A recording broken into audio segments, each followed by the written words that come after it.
أعوذ بالله من الشيطان الرجيم بسم الله الرحمن الرحيم الحمد لله رب العالمين والصلاة والسلام على رسول الله. Well, my name is Magdad Salim Abdullahi. Actually, Magdad in Arabic is Mikdad. I'm a Muslim coming from Sudan. I will apologize for the quality of this video. The sound and the pictures won't be nice. I was waiting for a professional to work with me, but the emergency of the situation doesn't allow me to wait for that. My life is in danger. My life has been always in danger for the 2 years I've been in the United States. I've been tortured morally for the people who have abused power which has been given to them to protect Americans and all the people inside the United States. I will give you proofs and evidence on what I'm talking about. I say, and I insist, I got gunshot inside a library. It wasn't on the street. It wasn't in a nightclub. It was inside a public library. The man who shot me did it in 5 minutes. He came, went on my back, shot, and get out.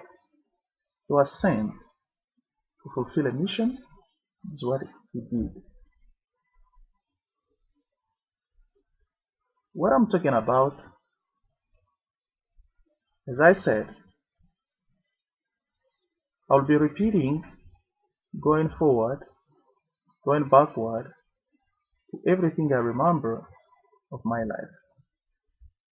I say, and I insist, and I'll say it many times on this video, I believe without any doubt that the people behind my torture for 2 years, the people behind the shooting, the people behind paralyzing me and put me in a wheelchair, on the wheelchair, they are not but a secret service of the United States of America. I believe in that, and I will give you proofs on what I'm saying. If I got shot, it wasn't in a random. No, no, and no. I'll reason with you, and I will hear. It's very easy for somebody to deny, but proofs are there. And I know many cases in the United States and out of the United States where people got killed, but nobody knows who did it. For 2 years, I wrote to humanitarian organizations asking for help, explaining how my life is in danger. I asked help. I asked for local help, and I didn't. I got nothing. I told everybody before I got shot, 2 years, day after day, that my life was in danger until I got shot. And today, I make this video not only for the past, what happened to me, but also for what I'm facing now. Whenever I mentioned about this before, some people told me it's a case of paranoia. But when I got shot, after claiming that my life is in danger for a long time, then people start believing in me. The same now, my life is in danger again. I have proofs on that, and I will provide you those proofs. I'm not afraid of dying. But human beings have been created by God that even the most brave, when it comes, even if in principle they are ready to die, but when it comes, they'll be afraid. Jesus was afraid. If Jesus was afraid of death, how about me? Prophet Muhammad, peace be upon him, said, Inna lil maut wa sakarat. So, I can be afraid. But in principle, I'm ready.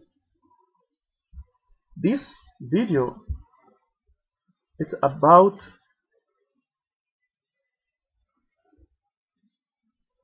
testimony, about record on what is happening, how human beings are abusing about other human beings until to kill them or to let them suffer in a most developed country like United States by a government organization, by an organization which the job is to protect the citizens.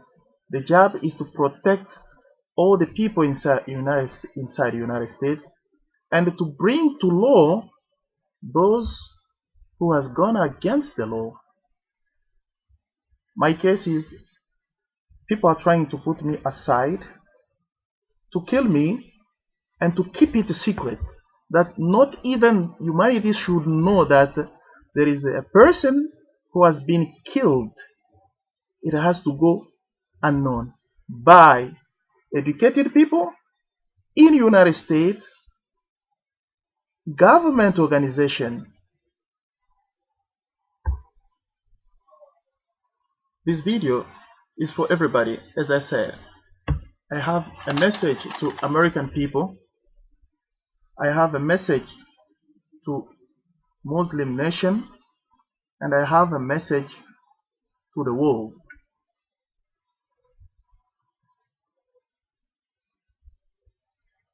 Among the people I insist that this message is for them, in particular, is Mr. Mark Freeman. Mr. Mike Freeman, Hennepin County attorney, which job is to protect the people in Hennepin County attorney. This video is also for the chief police of Minneapolis. This video is also for the chief police of Golden Valley. This video is also for President Barack Obama. This video is also for President Bill Clinton. This video is also for Reverend Jesse Jackson. This video is also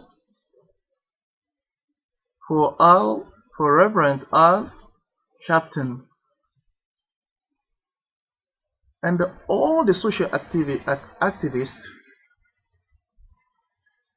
who are fighting to save human life, who are fighting so that the truth of any kind should be known, so that human beings, whatever his color, whatever his religion, has to be protected, and if he has gone against the law, to be taken to court of law, to be judged officially, and to be sentenced. The man who shot me, the boy who shot who gunshot me, I've been told his name is Harper, Timothy Harper.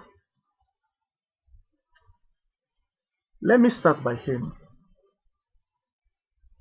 From the time I got shot, I forgave him. I forgave him. I forgave him for many reasons.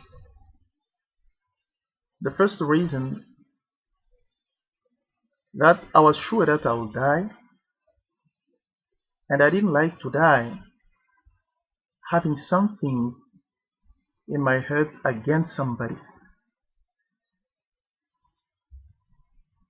But I forgave him mainly because he's a black man. When Timothy shot me, excuse me, when Timothy shot me, for me it's as if I shot myself.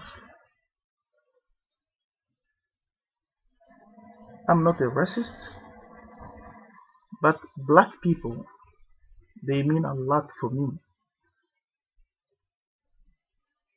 Whenever I see black people doing something bad, I see as if it's part of me is doing that.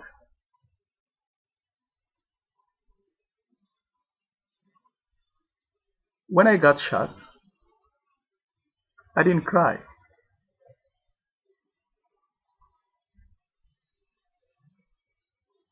Until I went to NAP rehab in HCMC, then when people were asking me what happened to me, after I explained to the woman, before I said, "Who shot me?" she said, "I swear by God, it has to be a black man who did it to you." At that time, I cried for the first time. For me, it was as if that woman is accusing me. I'm a very sensitive man. You don't know how I feel when a black man is accused of something bad. I said from that moment, I forgive Timothy Harper. I wanted people to give me a chance to go and hug him. I had three things to tell him if people would give me that chance. But I've been told that I will not have that chance. I wanted to tell him that I forgive him. Even if we were the two of us somewhere, and he is harmless and me I have a gun, I wouldn't shoot him at all. First of all, it's not the way I was made. Secondly, Islam doesn't teach me to shoot people. Third, shooting Harper is like shooting myself or my brother, something which I will never do. If Harper knew exactly what is the situation of black men around the world, he would ask the people who ordered him to shoot me, why do you only choose a black man to do this job? Is what he would say. But unfortunately, this is the war for black people, which we have to carry it on and on and on. That's the situation. But other people around this, I want them. I want one day they appear to court of this world in the United States, and I admit them in the hereafter to the greatest court of the greatest creature, of the greatest creator, the one who has created the world. As I've told you, there is no doubt, as you will hear, my proof, my evidence, that a secret service of the federal government in charge of protecting people has ordered that I get shot, and now they are planning that I get killed. I accuse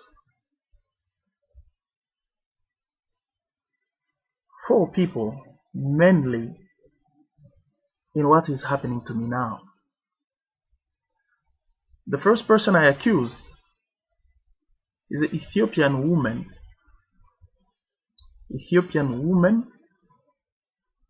in Clarkston community called Community Center. Clarkston Community Center in Atlanta, Georgia. I repeat, the first person I accuse for my situation today, all this atrocity,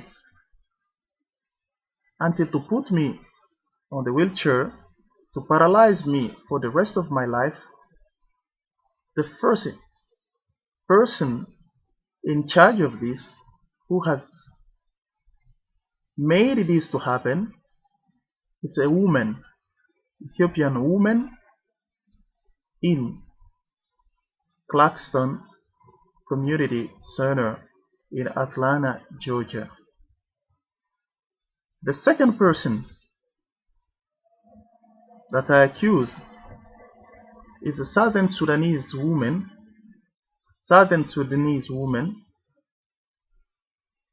in the Lutheran services, refugee services and immigration in Sioux Falls, South Dakota.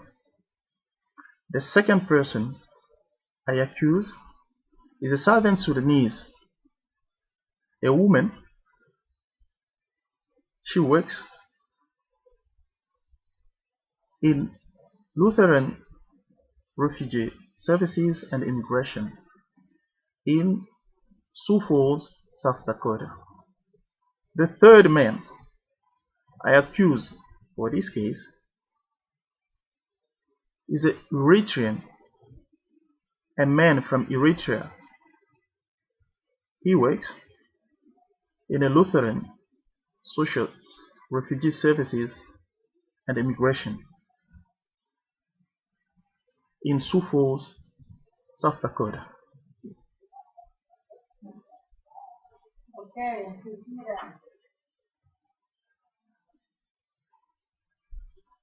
The third person is a man from Eritrea. He works at Lutheran Refugee and Immigration Services in South Dakota, in Sioux Falls, South Dakota. The fourth person is an American, a white man, who works at Lutheran Refugee and Immigration Services, South Dakota, Sioux Falls, South Dakota. The fourth person I accuse is a refugee. The fourth person I accuse is a white man. He works in Lutheran Refugee and Immigration Services in Sioux Falls, South Dakota.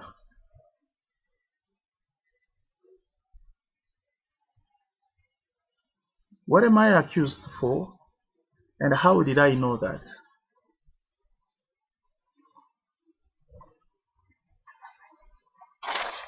I'll try to read here the point which I've been told many times. One, that my past is unknown. One is that my past is unknown. Nobody knows about my past. Two, I claim to be from Sudan and from Darfur, but I don't look like Sudanese and I don't look like Darfurian. Also, I don't join Darfurians. I don't go to their meeting. I don't go to their clubs, to any Sudanese clubs. And nobody among Sudanese knows me. And nobody among Darfurians knows me. Also, for a long time, I live inside a vehicle, a truck. According to them, I live in a truck because I'm planning to kill people. And I travel a lot within the United States. And I'm racist and I hate white men, white Americans. And I'm an extremist. I'm a Muslim extremist. These are among the things I know I've been accused. And these now I've been shot because of these things. Why? Because those who want my death, they believe I'm a bad man and I'm just looking for a chance to start killing people. So for that reason, they have to kill me before I do that.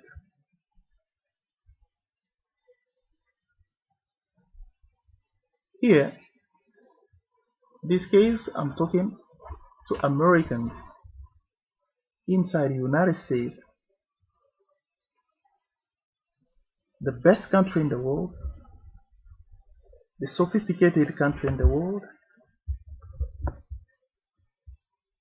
deciding to kill somebody, deciding to torture somebody for 2 years without taking him to court, without giving him a chance to go to court.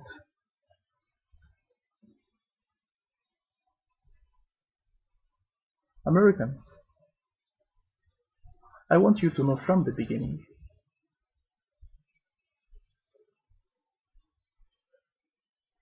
I'm not a bad man. Not in the United States,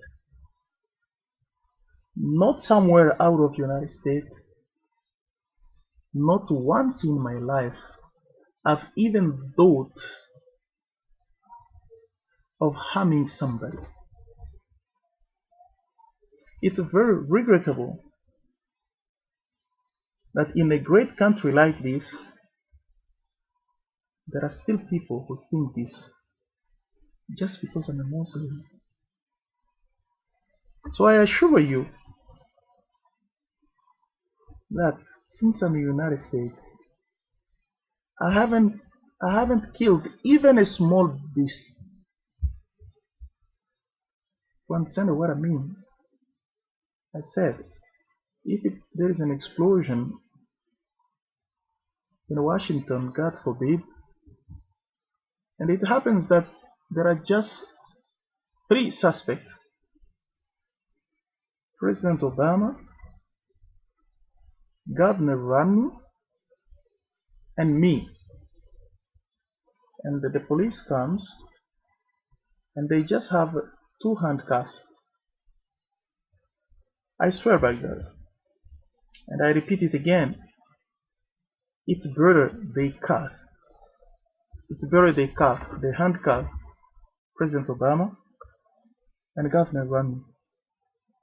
Because among these three people, I will be the last one to think about harming or doing anything bad in the United States.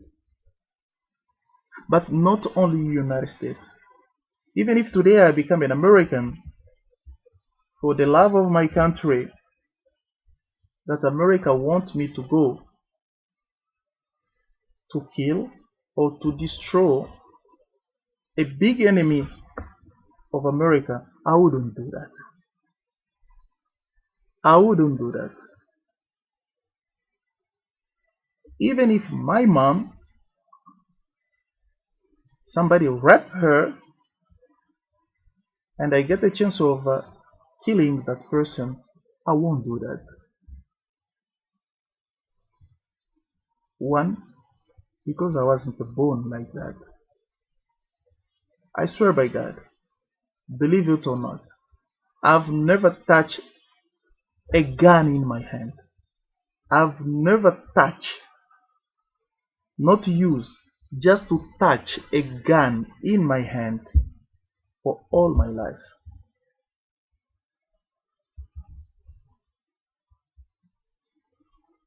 So I want you Americans to know that some services which are paid to protect people are killing people, and they want this to remain silent.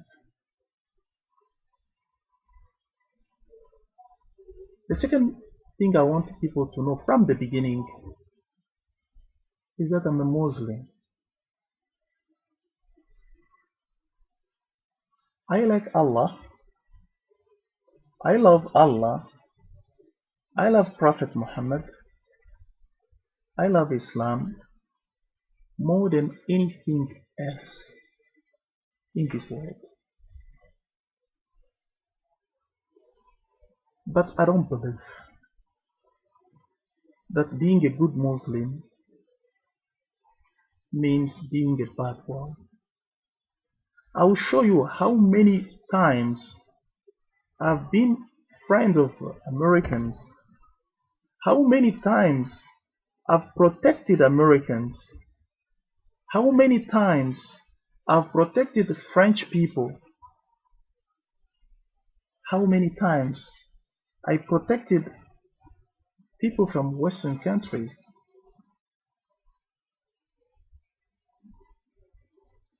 I'll refer many times to Kenya because my life got transformed in Kenya. I'll tell you the kind of life I was before and the kind of life I had after Kenya. The things I'm accused with, some are true. My life, my past is unknown, and many other things.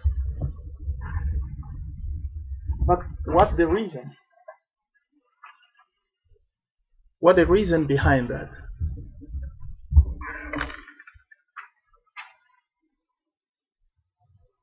I want the people who are killing me.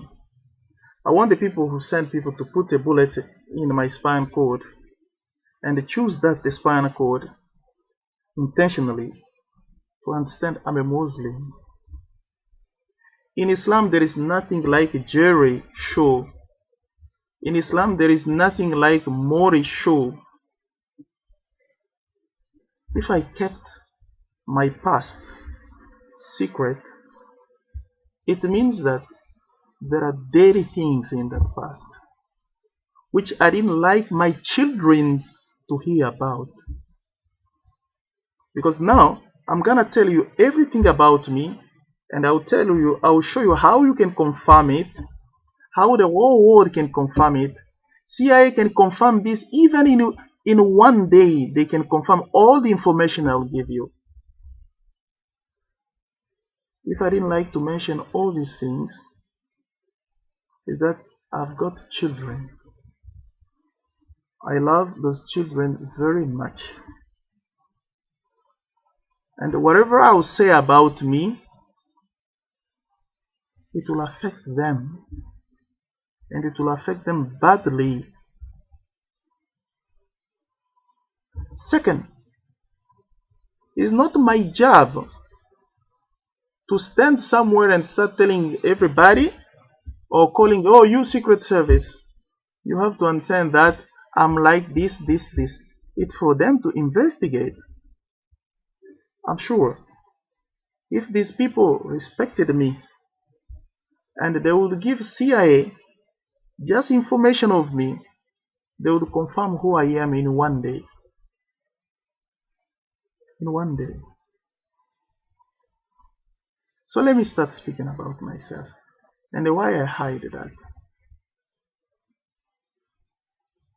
The first question, where I was born, believe it or not, I don't know exactly where I was born. People can say that I'm playing games. LeBron James doesn't know his father. So it's possible that somebody says he doesn't know where he was born.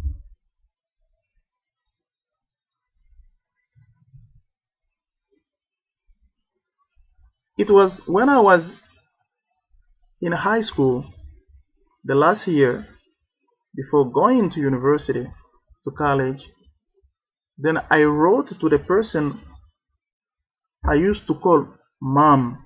I thought she's my mother. That where I was born, I asked her.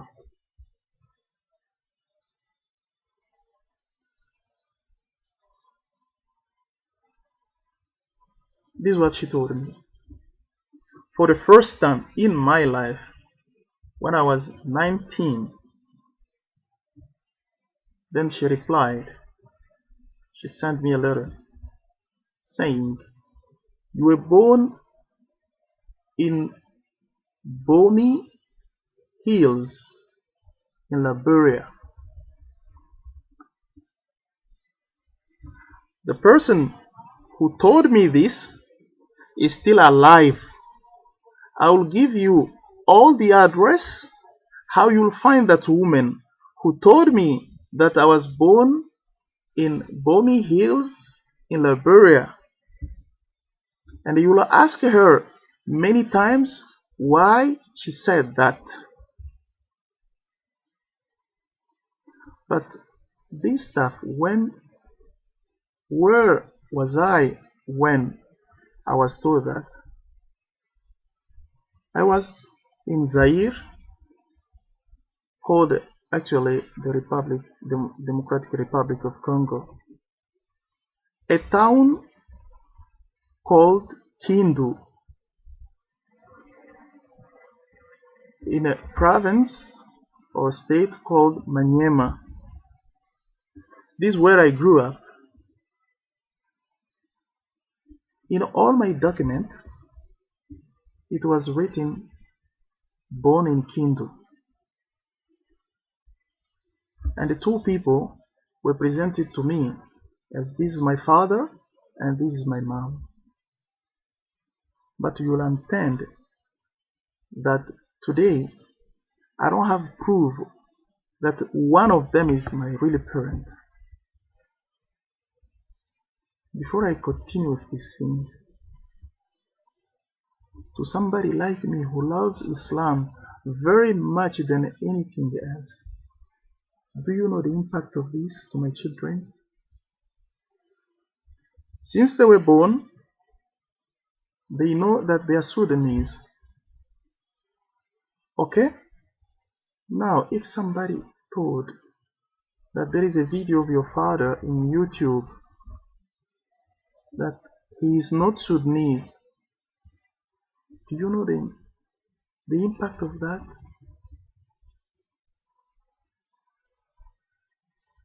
Well, let me continue with other things which I didn't like my children to hear.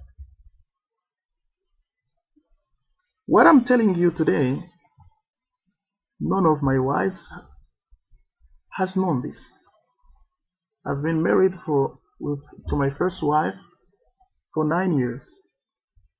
She didn't know she didn't know anything of what I want to tell you today.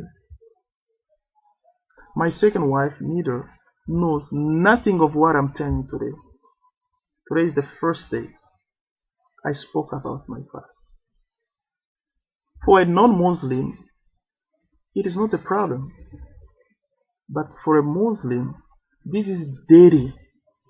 Especially what is coming after this is very dirty, which can cost me my wives, especially my last wife. And I'll tell you why.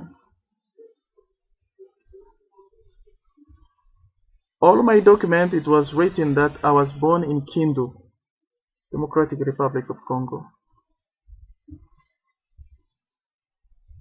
Some people told me that in a secret way, from when I was 12, that I was born in Monrovia, still Liberia. And some people told me that I was born in Sudan.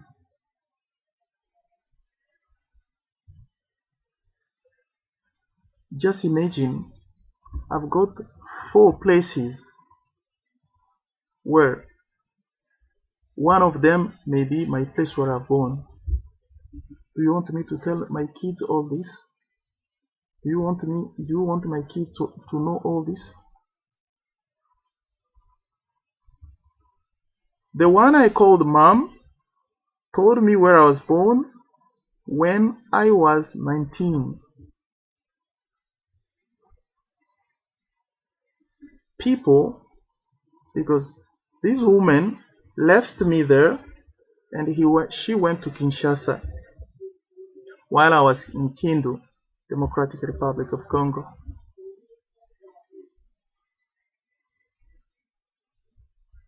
Other people told me I was born in Monrovia. Other people told me I was born in Sudan.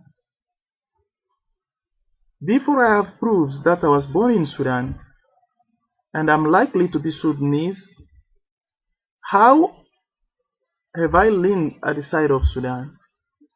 Because in my family, or what I could call family in Congo, there were children of an uncle who were stolen from Sudan. Everybody may know about the war of 1964 in Congo after the death of Lumumba. Some of these people went to southern Sudan as refugees and they spread there. Some went to Khartoum, some went to Darfur. They had children with Sudanese, and in many cases Sudanese didn't give them a chance to take those children when they wanted to go back to Congo. They stole those children to bring them back to Congo. So I was told that. I remember the person I used to call my father. There is a day I left the place where I was born blank, and I went to him, asking him that, Daddy, people are telling me different things about where I was born and how I was born. Where was I born exactly? I was beaten up the way I've never been beaten up just for asking that question. The woman I used to call my mom, I sent her a letter. How comes I was born in Liberia? I'm in Congo? What happened? Am I Liberian? Am I Congolese? If I were born in Liberia, what happened to you? You have never told me that. I know that you have been to Sudan, but I've never heard that you have been to Liberia one day. Am I Liberian? Am I Congolese? Or am I Sudanese?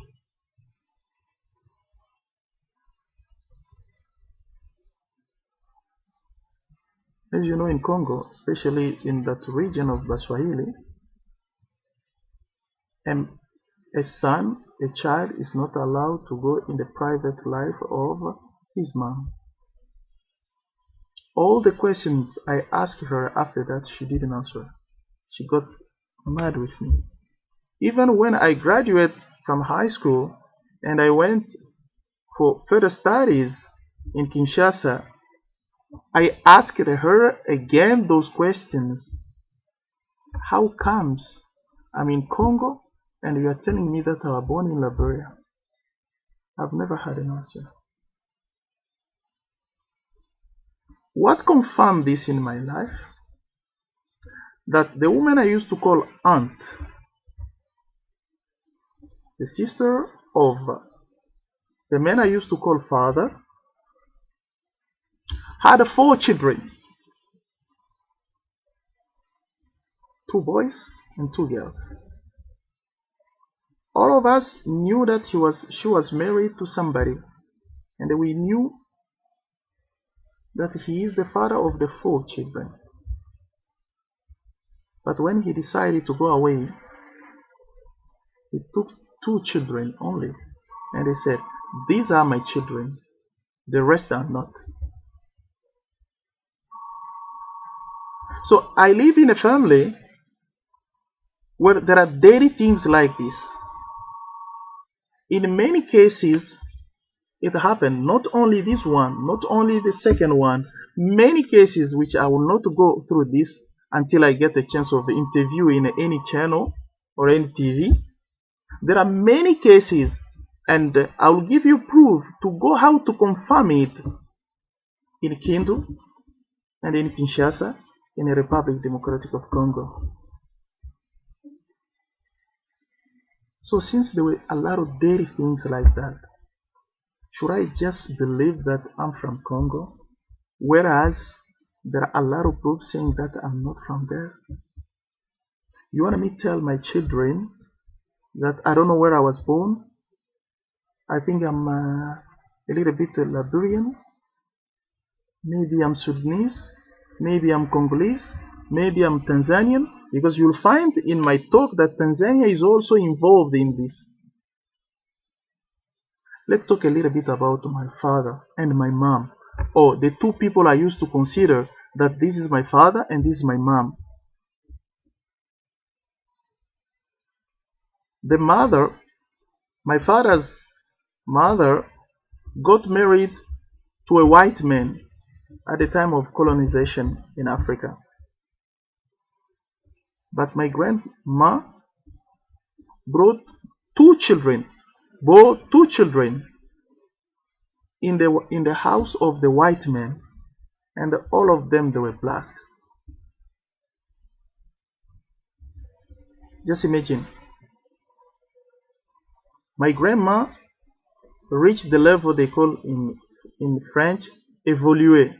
It means the black people at the time of colonization was being civilized, so they don't consider them black anymore. She reached that level. She was the daughter of a village chief, married to a white man. But inside the house of a white man, she got 2 children. She bore 2 children. She was pregnant twice. She went to maternity, and all the children, they are black. So you want me to tell my children that your grandfather was born that way? When Congo get its independence, the white man want to take his children. Then a certain man came, and the fire complained about that white man. They took that black man, they put in jail. My mom, a little bit of my mom, or the person I used to consider that this is my mom, the person where I was introduced that this is my mom. In Africa, you find what we call national languages, and you find what they call dialect or local language. The region I'm talking about, Maniema, the national language is Swahili. Among other things, people were accusing me how I come to know a lot of languages.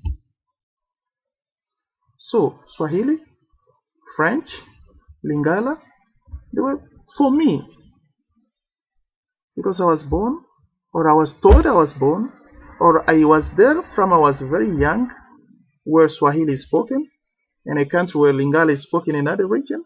I could learn that easily, and the official language is French. So speaking a lot of languages here, a lot of languages is not a deal.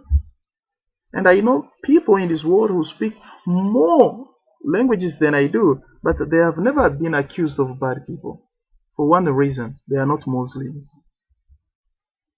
When I miss all these things, and on top of that, I'm a Muslim, this is the only thing, the only sin I've done to United States to be a Muslim and to come to United States at a bad time after September 11.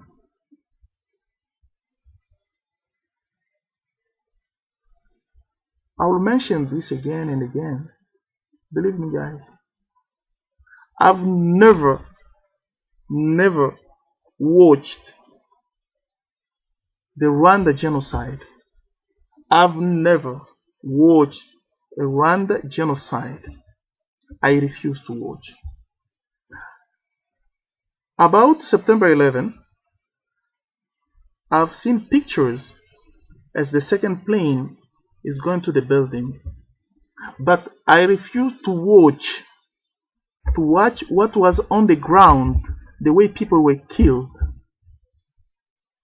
The same way, if I'm watching CNN, the channel I watch all the time, if I start seeing bad things, people being killed, people suffering in Africa, people don't have food, my problem is to turn off the TV or to change the channel. I'm a sensitive person. I cannot bear seeing people dying like that. If just seeing is difficult for me, how about doing that? So, this reason, the first one, should I be killed? Should I put in this situation just because people don't know where I was born? Just people find that I don't look like Sudanese and I claim I'm Sudanese? Just people find that I don't speak about my past? I live alone? I live in a truck? Is it enough to kill somebody in the United States of America? Is it enough to put somebody on the chair like me in the United States of America? By an organization which is supposed to protect people? Does it make sense? Let me keep on about my mom, or the woman I used to call mom. As I said, in every place in Congo, apart from official language, national language, each group of people has got their own dialect. Well, the person I used to call father has a lot of women, and the person I used to call mom has a lot of cousins. It happens that one of my stepmom and one of my uncle at the side of my mom's cousin, disagree on the tribe or the ethnic group of my mom. They say, if that's the case, let's ask her son. Believe me, for the first time, I didn't know. I come to realize that my mom doesn't have a dialect in Congo. There is no tribe, there is no ethnic group in Congo without a dialect. I come to discover that the person I used to call mom doesn't speak any dialect in Congo, and it doesn't have any tribe, any ethnic. So you want me to tell this to my children? Just because I'm a Muslim, I come to United States, I have to tell every dirty things in my life so that some crazy people, some stupid people being paid to do the job of protecting people failing to do that. So they have to know the deities of other people are the Muslims who respect themselves, who has got the ethic just to prove that they are not bad people. Are we in the bush or we in the United States? Americans. What happens to the people? And those who are doing this are educated people. Do they have stones in their chest? Why not bring me in a court of law? Why not to prove something, to bring something up what I have done? I'm sure when they will watch this video, they'll say, oh, this is just bullshit. Paranoia. Fabricating things. I've got a bullet in my back. I will die with it. It's inside my spinal cord. Is that bullshit? Is not that a proof? I'll finish about the deities. If this is nothing, it's not a big problem for an American, but it's a big problem for me, a Muslim. One, whatever thing you will say, it means that I was born out of marriage. And in Islam, somebody who was born out of marriage, he is called haram. And somebody who's haram in Islam, he doesn't deserve to be given a wife. And his children, his daughter, nobody's supposed to marry them, to get married to them, because he is unknown. Should I tell to the people all these things? About the languages, I've explained. I speak Swahili, I speak French, I speak Lingala, I speak English, I speak a little bit of Portuguese, and all these things you'll see. So, it is not a big deal to say that since he speaks a lot of languages, that means he's preparing to kill Americans. How can people being in a big institutions and at the same time being stupid? Does it make sense?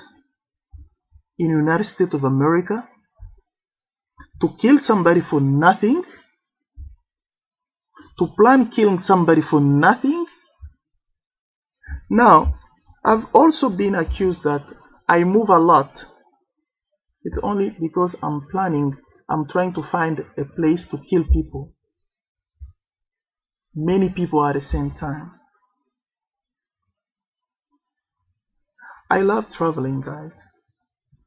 And say that I move a lot in the United States, it is not enough to put me in the situation you have put me. Don't play innocent. You are not innocent. It is not Timothy Harper who did this. I will prove you up to the end that he was sent to do this by a secret service of the United States, which is supposed to protect people. About traveling, I will mention many times Kenya because my life changed in Kenya.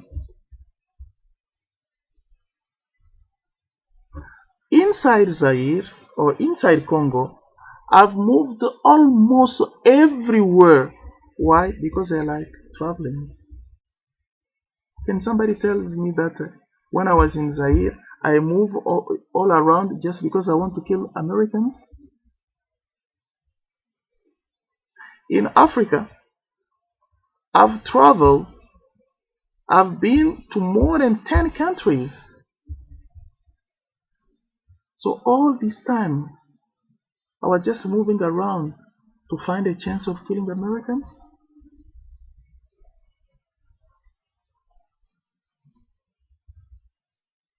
Let's see. I was in Zaire. I have been in a small place called Cabinda. I have been in Angola. I have been in Angola where I learned a little Portuguese because they speak Portuguese there. I have been in Namibia. I've been in South Africa. I've been in Tanzania. I've been in Zambia. I've been in Kenya. I've been in Ethiopia, I have been in Sudan, I have been in Chad, I have been in Djibouti, I have been in Yemen, and after that United States. And as I was planning to go to Nigeria when I got a job in Chad. So all these places, I was just moving to kill Americans. And there is no country where I've just passed by. I didn't go to many towns at the same time. I know Kenya more than many Kenyans. I know Tanzania more than many Tanzanians. I know Zambia. There is no one country I've been, just I stay in one town. I move a lot. So all these places, I was just moving to kill Americans. I was born in 1970. Do you believe at the time I had an idea of killing Americans? About religion.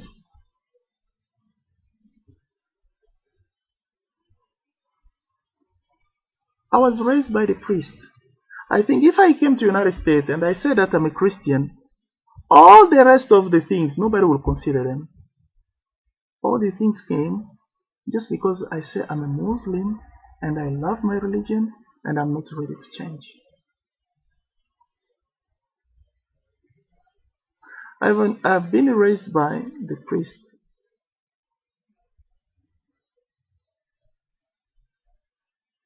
I was the boy at the mess every morning. I went to seminar, to junior seminar, to become a priest. I did all my studies in the schools of Kindu, Catholic school.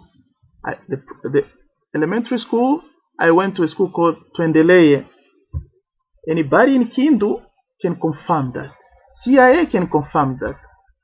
My middle school and my high school, I went to the best one of Kindu called Enano, or in French accent Enano. Everybody can confirm that in one day. So I lived with Christians. The little I know about the world, Christians contributed a lot. So I think I've answered to many of the questions here. Racism against white people. There is no doubt that I like blacks than another, whatever race. Why? Just because I'm black first. Why? Because I come from a black continent. Why? Because blacks around the world, they are the one who suffered a lot. And I've planned to do something for these people. I love the world, but for me it starts by black. Am I right? Am I wrong? I don't know, but that's the truth. I don't hate white people. This is a fabricated story, which you guys have fabricated to put a bullet in my back. In the United States of America, killing people for nothing and pretending that it was in a random.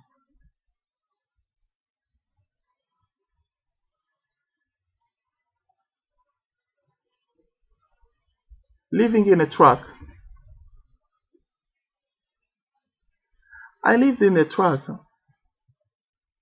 because I could not make all my expenses I have or I had if I rent an apartment at that time. Not even a room. I have to send money to my second wife who is in Yemen. I have to care about my children because you are every day after me. You know exactly what I'm talking. You know what happened to my first wife and my children. There are people since African culture